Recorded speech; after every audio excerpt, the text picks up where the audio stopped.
Hold. New Infallible Le Rouge from L'Oreal. Wear it. New 10-hour Infallible Le Rouge. Do you feel it? Only from L'Oreal Paris. Okay, this morning we're going to talk about something very serious, and that is foundation. Foundation, quite simply, is the foundation for all makeup. You cannot experiment with any of the fun looks or things that are available to us with makeup unless you get a flawless complexion. So I've decided that I'm going to work with our True Match foundation, which is a superb foundation. It's great for young skins, and what it does is it adapts to both the color and the tone of your skin. So what we need to do is establish exactly which the right color is for Mijan's skin. Now, where do we all test foundation where we're not supposed to? The wrong place. Or we're still on our hands. Now, your hand is not your face, girls. If you want to test foundation, test it on your face, please, for me, because that's how you're going to see if you've got the right color. Okay, so the first thing you do is you select about 3 shades that you think might be the right color for you. And then what we do is we work on the jawline. We put one over there, okay, just a little stripe, and then we put another one over there. You don't need to use too much. You really are looking for very little foundation here. And then you put one over there.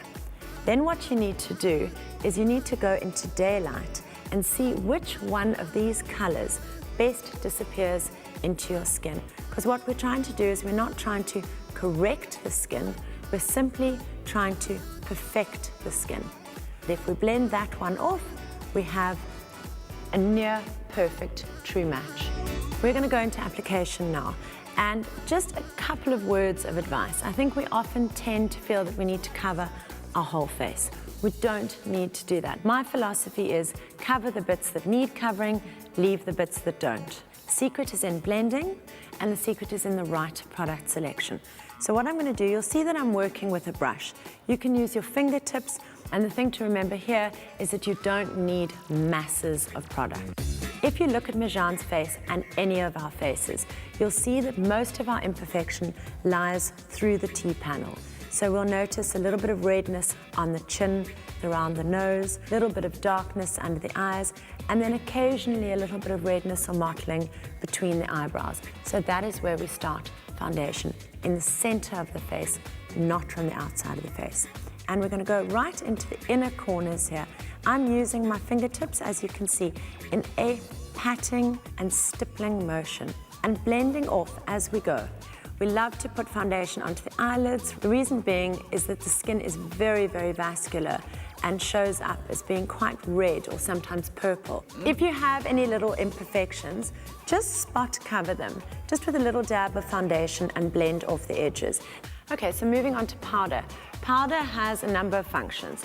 One of them is to absorb oil. So any leftover oil on the face, especially in the T-panel, we can use powder just to mattify that area. The other thing that it does is it helps foundation to become more long-lasting and long-wearing. With Mijan, what I'm going to do is I'm just going to use it to control shine on the T-panel, and then a little bit over the top of the eye area and under the eye where it tends to be a little damp. Okay, so that is us finished with our True Match liquid foundation and True Match powder. And as you can see, it's quite a simple process, but it is an absolutely essential process to start your makeup in the morning. It shouldn't take more than 5 minutes, but it is a step that absolutely cannot be left out. It all starts with flawless skin.